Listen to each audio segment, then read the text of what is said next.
Online থেকে কি কি শপিং করছি চলো তোমাদেরকে এক ঝলক দেখিয়ে দিই।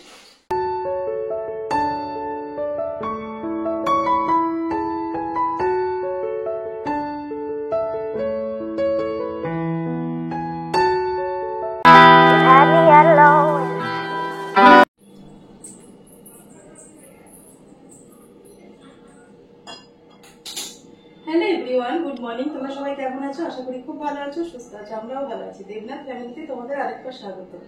আজকে হচ্ছে বুধবার আর ঘড়ি কাটাতে বাজে এখন সকাল 9টা। তো এখন থেকে ব্লগটা শুরু করলাম তোমাদের সাথে নিয়ে, সঙ্গে নিয়ে। আর আজকে একটু রান্নাঘর থেকে শুরু করলাম। একটু সকালবেলায় স্নান টান করে এসেছি, এবার একটু চা খাবো। এই কদিন ঠিকঠাক মতন তোমাদের সাথে একটাও ব্লগ আমি শেয়ার করতে পারিনি। শরীরটা ভীষণ খারাপ ছিল, জানো তো। বললাম না তোমাদের একটা স্বাস্থ্যের মাধ্যমে তো সবটাই শেয়ার করছিলাম। তারপরে এই কোমরটা আজকে একটুখানি সবে একটুখানি ঠিক হয়েছে। আমি ভাবলাম ঠিক আছে আজকে থেকে ব্লগটা শুরু করা যাক। যাদের এই কোমরের সমস্যা না, নিচে বসা ডাক্তার একদমই বারণ করে দিয়েছিল যে একদম নিচে বসাই যাবে না। কিন্তু কে কার কথা শুনে বলো? যখনই কথা শুনি না তখনই এরকম হট করে না, কিন্তু কোনো কাজ করতে করতে ঝুঁকে হট করে লক হয়ে যায়, জানো তো, আর কিচ্ছু করতে পারি না। তোমাদের সাথে এরকম ভয় না হওয়াই ভালো কারোর সাথে। যে তোমাদের যদি এরকম কোনো সমস্যা থাকে, তোমরা যদি কিছু জানো এর ব্যাপারে, তাহলে আমাকে কমেন্ট করে জানাতে পারো। ভগবান না করে যেন কারোর এরকম সমস্যা না হয় কোনোদিন। দেখো, প্রত্যেকের তো মানুষের তো আমরা মানুষ, আমাদের তো কোনো না কোনো সমস্যা থাকে।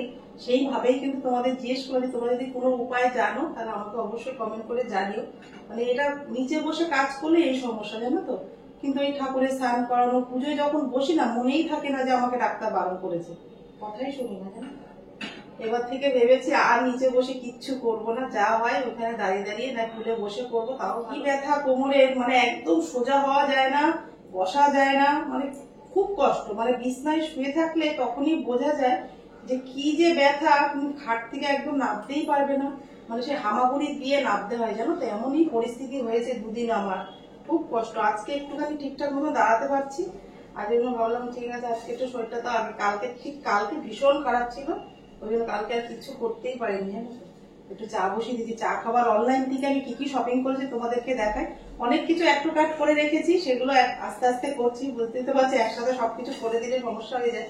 ওই জন্য 4টে মতন পার্সেল এসছে। এখনো পর্যন্ত হাতও দিইনি, খুলিও নি, তোমাদেরকে দেখাবো বলে। তো পুজোর আগে ঘরটা একটু টুকটাক করে একটু সাজানোর ইচ্ছা আছে, দেখি সেই জন্যই কিনছি। কতটা কি করতে পারি জানি না, এখন নিজেকে দিয়ে কোনো বলতে পারছি না।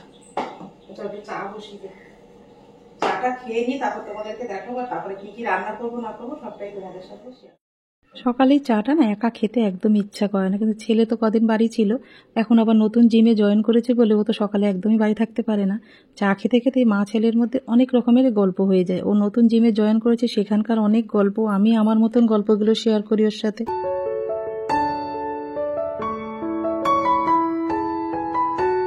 চা কিন্তু আমার হয়ে গেছে। নিজের জন্য 1 কাপ চা আর দেখো 1 পিস কেক নিয়ে নিয়েছি। ব্যাস এই দিয়ে কিন্তু আজকে ব্রেকফাস্ট করে নেবো, অনেকটাই বেলা হয়ে গেছে। আর তোমরা একটা বোন আমাকে জিজ্ঞেস করে যে ঠাকুরের প্রসাদ আমি কি করি, নকুলদানা বাতাসাগুলো দিয়ে না আমি চা খেয়ে নিই, জানো তো। 1 পিস করে বাতাসা বা হাফ বাতাসা দিয়ে আমি চা। নকুলদানার বাতাসা যখন 1 কৌটো করে জমে যায় তখন আমি কি করি জানো তো, সোমবার করে যখন আমরা নিরামিষ খাই সেই দিনে চাটনি করে ওই জিনিসগুলোকে আমি ওইভাবেই খেয়ে নিই, নষ্ট করি না। ফেলে দিতে হবে, নাইলে কিছু করতে হবে, ওই জন্য আমি নিরামিষ দিনে ওইগুলো ব্যবহার করি। এছাড়া আমি কিন্তু ব্যবহার করি না। চায়ের সাথে হাফ বা একটা করে বাতাসা। তোমরা ঠাকুরের প্রসাদ কি করো সেটা কিন্তু কমেন্ট করে জানিও। আমরা কিন্তু এইভাবেই ঠাকুরের প্রসাদগুলো খেয়ে নিই। কি করবো বলো, অত নকুলদানা অত বাতাসা তো ফেলে দেওয়া যায় না, সেই জন্য চাটনি করে করে জিনিসগুলো খেয়ে নিই। যেদিন নিরামিষ করি সেই দিনকে ব্যবহার করি। নিজের জন্য কিছু একটা বানিয়ে ঠিক নিতাম ব্রেকফাস্ট, কিন্তু দেখলাম দেবনাথবাবু কালকে আসার সময় অনেকগুলো মেমোরি থেকে কেক নিয়ে এসছে। তাই কেকটা, অত বড় একটা কেক যদি চা দিয়ে খাই তাহলে আর কিছু ব্রেকফাস্ট করতে লাগে বলো তো। এমনিতেই আমরা সংসারের কাজটা যেটা মন দিয়ে করি, সেরকম মন দিয়ে যদি আমরা ব্রেকফাস্টটা ঠিক সকালবেলা করতাম না, তাহলে দেখতে আমাদের কোনো রকম অসুবিধাই হতো না। কিন্তু নিজেদের যখন ব্রেকফাস্ট করার সময় হয় তখন মনে হয় এটা খেয়ে নিই ওটা খেয়ে নিই। এটা আমার সাথে তো হয়, তোমাদের সাথে হয় কি না কমেন্ট করে কিন্তু জানিও।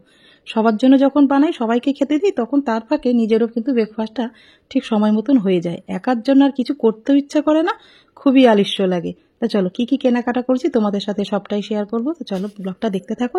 আশা করছি তোমাদের ব্লগটা ছোটোর মধ্যে হলেও ভালোই লাগে। এই যে অনলাইন থেকে কি কি শপিং করছি চলো তোমাদেরকে এক ঝলক দেখিয়ে দিই। পরেও দিয়েছি, এখন যখন আসবে তখন সবটাই দেখাবো, যে কটা এসছে সে কটাই তোমাদেরকে দেখিয়ে দিই। সামনেই দুর্গাপুজো আসছে, দীপাবলি আসছে, চলো অল্প কিছু অর্ডার করেছে, রান্নাঘরের জন্য কিছু করেছে। আর দেখো তোমাদেরকে দেখাবো বলে কিন্তু আমি কিছু পার্সেল হাত দিইনি, আর কিছু দেখাবো। আর শরীরটাও ভালো ছিল না, ওই জন্য নিজে দেখিয়ে নিজে কিরকম এসছে না এসছে। চলো এটার মধ্যে কি এসছে তোমাদেরকে একবার দেখো। আর এটা এখন ফিটিংস করতে হবে। রান্নাঘরের জন্য নিয়েছি একটা কিচেন র্যাক, নিয়েছি একটা হোয়াইটের মধ্যেই নিয়েছি, কেন রান্নাঘরে বেশিরভাগটা হোয়াইট দিয়েই তো আমাদের ঘরে কাজ করা আছে, সেই জন্য।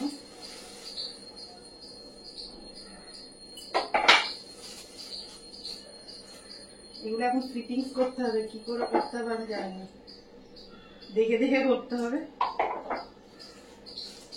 আর এর মধ্যে সবকিছু দেওয়াই রয়েছে। আর এটা সেদিনকে, এটা অনলাইন থেকে নিয়ে, এটা যাদবপুরে গেছিলাম, যাদবপুর থেকে নিয়ে এসছে। এটা মাইক্রো ওভেনের একটা দেখো কভার, মাইক্রো ওভেনের মধ্যে যে কভারটা ছিল না সেটা নষ্ট হয়ে গেছে, ওই জন্য আমি এটা নিয়ে এসছি। সাইডে না এরকম পকেট আছে, আমি তো অনেক কিছু প্রয়োজনীয় জিনিস রাখা যাবে এর মধ্যে, এটা নিয়েছি। আর এটা ফিটিংস করে তোমাদেরকে দেখাবো কেমন লাগছে। আর এই একটা, বাপরে, ডাইনিং টেবিলে যে রান্নার গুলো থাকে না সেইগুলো নিয়েছি। বড়, এটা একটু কালারফুল নিয়েছি, একটা নিয়েছি। আর এই একটা নিয়েছি, এটাও কিন্তু টেবিল রান্না।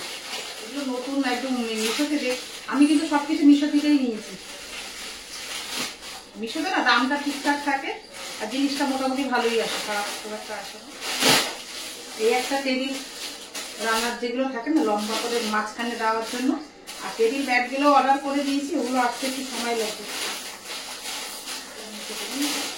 এই একটা, এটা বেশ সুন্দর হয়েছে,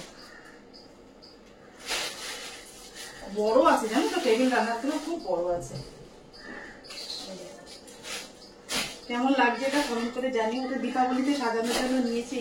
এটা এখন পারবো না, এটা কিন্তু সবসময় ব্যবহার করে নেবো, একটু কোমরটা একটু ঠিকঠাক হোক, তারপরে ঘরটা একটু গুছাবো। এখন আর পাচ্ছি না, বেশি বসে আছি না, যন্ত্রণায় ছিঁড়ে যাচ্ছে জানো তো। এই দেখো, একটা বয়সের পরে না একটু ক্যালসিয়ামের শরীরে যখন ঘাটতি থাকে তখনই কিন্তু এই সমস্যাগুলো দেখা দেয় জানো তো।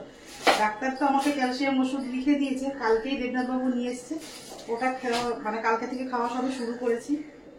সবসময় আমাদের ঘরের খাবার দিয়ে তো আমাদের ক্যালসিয়ামটা পুরোপুরি আমাদের শরীরে পাওয়া যায় না, ওই জন্য একটুখানি মেডিসিন মাঝে মাঝে নিতে হয়। একটা বয়সে 30, 35, 40 বছর পর থেকেই মানে একটা মেডিসিন নেওয়ার প্রয়োজন আছে প্রত্যেকের। এই একটা টেবিল রান্নার গুলো নিয়েছি। আর এই যে কটা জিনিসই এসছে, আমাদের কাছ থেকে একবার দেখে তাহলে বুঝতে পারবে। এটা একদম হালকা, এটা সবসময় ব্যবহার করার জন্য নিয়েছি। থেকে তোমাদের ডিজাইনটা একটু দেখিয়ে দিই। এরকম একটা ইয়েলোর মধ্যে নিয়েছি, এটা পুরোপুরি ইয়েলো না, একটু মাস্টার কালার টাইপের জানো তো, হোয়াইটের মধ্যে। আর জিনিসটা কিন্তু খুব মোটা আছে, বেশ ভালো কোয়ালিটিটা, খারাপ না। একটা মাল্টি কালারের নিয়েছি, এটা সবসময় ব্যবহার করব। আর এইটা একটু দীপাবলিতে টেবিলটা সুন্দর করে সাজাবো বলে এটা নিয়েছি। দেখি আরও যদি কিছু পছন্দ হয় সেটা আর একটু অর্ডার করে দেবো। এটা তো নিলাম, এখন থাক। আর এইটা কিচেন র্যাকটা আমি একটুখানি ফিটিংস দেখি করতে পারি নাকি, তাহলে করার পরে তোমাদেরকে দেখাচ্ছি।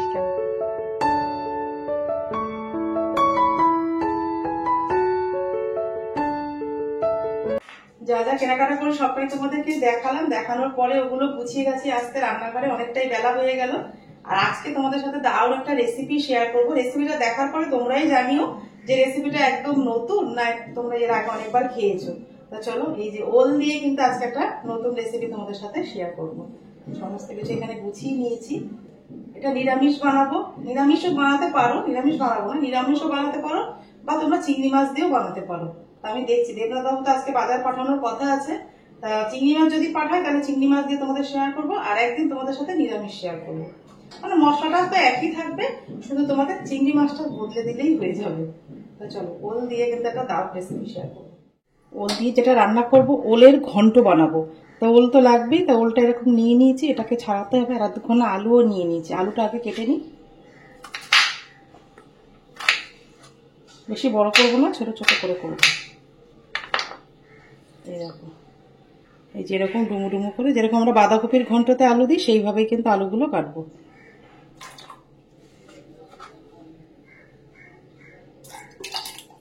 তো দেখো, দুটো আলু কিন্তু কেটে আমি একদম জলের মধ্যে ভিজিয়ে রেখেছি। এবার ওলটা কাটবো। ওলটা একটু ছাড়িয়ে নেবো আগে।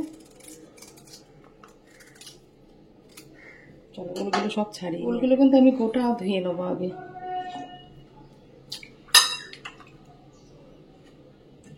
ধুয়ে নিলাম, নিয়ে ওলগুলো এর মধ্যে রেখে দেবো। বাটিটা এর মধ্যে নিয়ে নিলাম। এবার ওলটাকে এই বড় যে মানে গ্রেট করা যে জায়গাটা আছে, একটা ছোট একটা বড়, আমি বড়টা দিয়ে গ্রেট করে নেব।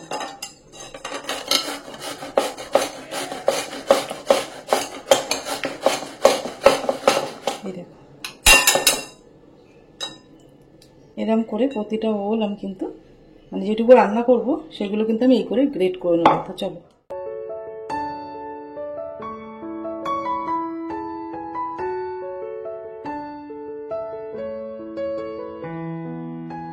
চিংড়ি মাছটা নিয়ে আসলো বলে এতটা দেরি হলো রান্না করব বলে, অনেকক্ষণ আগেই জোগাড় করে ফেলেছি। কিন্তু এই যে মাছটা ধুয়ে পরিষ্কার করে, ওলের ঘন্ট বানাতে গেলে ভাবলাম আজকে চিংড়ি মাছ দিয়েই বানাবো, নিরামিষ বানাবো না। তো এখানে কিন্তু জিরে, ধনে, আদা, লঙ্কার গুঁড়ো, নুন, হলুদ সমস্ত মশলা নিয়ে নিয়েছি। এখানে চিংড়ি মাছ, এখানে চলো আমি যেভাবে রান্নাটা করবো সেগুলোই তোমাদের সাথে। কড়াই বসিয়ে দিয়েছি, কড়াইটা দেখো গরম হয়ে গেছে। কড়াইয়ের মধ্যে কিন্তু আমি সর্ষে তেল, গরম হয়ে গেছে। এবার আলুগুলো না আমি লাল লাল করে একটু ভেজে নেবো। এর মধ্যে দেবো অল্প একটু নুন, অল্প একটু হলুদ। এগুলো এবার লাল লাল করে আলুটা ভেজে তুলে, আলুগুলো কিন্তু আমার লাল লাল করে ভাজা হয়ে গেছে। এবার আলুগুলো তুলে নেব। তেলের মধ্যে চিংড়ি মাছগুলো ভেজে নেব।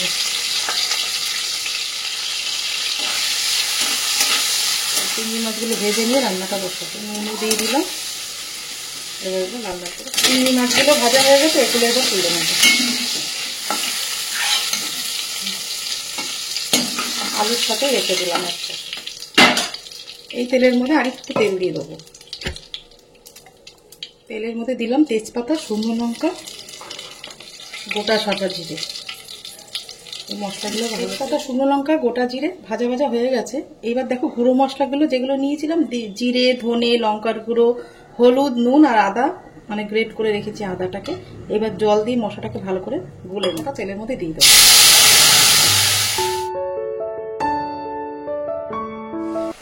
এইবার যে ওলটা গ্রেট করে রেখেছিলাম সেটাই মশলার মধ্যে দিয়ে দেবো। এবার এটা ভালো করে কিন্তু রান্না করতে হবে। একই সঙ্গে আলু, চিংড়ি মাছ সবটাই কিন্তু এর মধ্যে দিয়ে দেবো। আলুটা একটু ভাজা আছে কিন্তু একটু সেদ্ধ হতে তো বাকি আছে, একবারে হয়ে যাবে। নামানোর আগে 3টে জিনিস কিন্তু অবশ্যই দিতে হবে, সেটা তোমাকে পরে বলছি কি কি দিতে হবে। এটা ভালো করে আলুর সাথে, চিংড়ি মাছের সাথে, মশলার সাথে ওলটাকে কষাতে হবে। এখন ভালো করে হালকা আগুনে রান্নাটা করতে হবে, খুব বাড়িয়ে দিলে কিন্তু হবে না। বলেছিলাম নামানোর আগে 3টে মশলা কিন্তু অবশ্যই দিতে হবে। দিতে হবে একটুখানি গরম মশলা অল্প করে, একটু মিষ্টি, একটু ঘি না দিলে কিন্তু একদমই ভালো লাগবে না। ব্যাস, হলেই নামিয়ে দেবো এবার। তো চলো নামিয়ে নিয়ে, চিংড়ি মাছ দিয়ে ওলের ঘন্ট কিন্তু আমার একদম রেডি হয়ে গেল। রেসিপিটা তোমাদের কেমন লাগলো কমেন্ট করে কিন্তু জানিও। আর অবশ্যই কিন্তু বাড়িতে একবার ট্রাই করে দেখতে পারো। নিরামিষ দিনে শুধু চিংড়ি মাছটা দেবে না, যা যা মশলা দিয়েছি সমস্ত সেই মশলাগুলোই দেবে, দেখবে এই দিয়ে কিন্তু এক থালা ভাত দুপুরবেলা খাওয়া যাবে, আর কিছুই। এদিকে স্যামের চিকেন হচ্ছে, আর আমার ছেলের জন্য আর দেবনাথ বাবুর জন্য চিকেন কিন্তু আমি মেখে রেখে দিয়েছি। বেশি কিছু না, আদা, রসুন, পেঁয়াজ, কাঁচা লঙ্কা, হলুদ, নুন এগুলো সমস্ত মশলা দিয়ে প্রেশার কুকারে একটু হালকা ঝোল করে দিলেই কিন্তু ছেলের আর বাবার ভালো মতন হয়ে যাবে। আর আমি তো দুপুরবেলা শুধু আজকে ওলের ঘন্ট দিয়েই ভাতটা খাবো। আর আজকে তোমাদের সাথে স্পেশাল ওলের চিংড়ি মাছ দিয়ে ওলের ঘন্ট রান্না করার রেসিপিটা তোমাদের কেমন লাগলো কমেন্ট করে কিন্তু জানিও। এর আগে খেয়েছো না খাওনি সেটাও কিন্তু কমেন্ট করে জানিও। তো চলো আজকের ব্লগটা রান্নাঘর থেকেই কিন্তু শেষ করলাম। কেনাকাটা করেছি অল্প কিছু, আর একটা নতুন রেসিপি শেয়ার করলাম। এই দুটো মিলিয়ে মিশিয়ে আজকে ছোট্ট একটা ব্লগ তোমাদের শেয়ার করলাম। তোমাদের কেমন লাগলো কমেন্ট করে জানিও। ভালো লেগে থাকলে লাইক, কমেন্ট, শেয়ার করো। আমার চ্যানেল নতুন হলে অবশ্যই সাবস্ক্রাইব করো।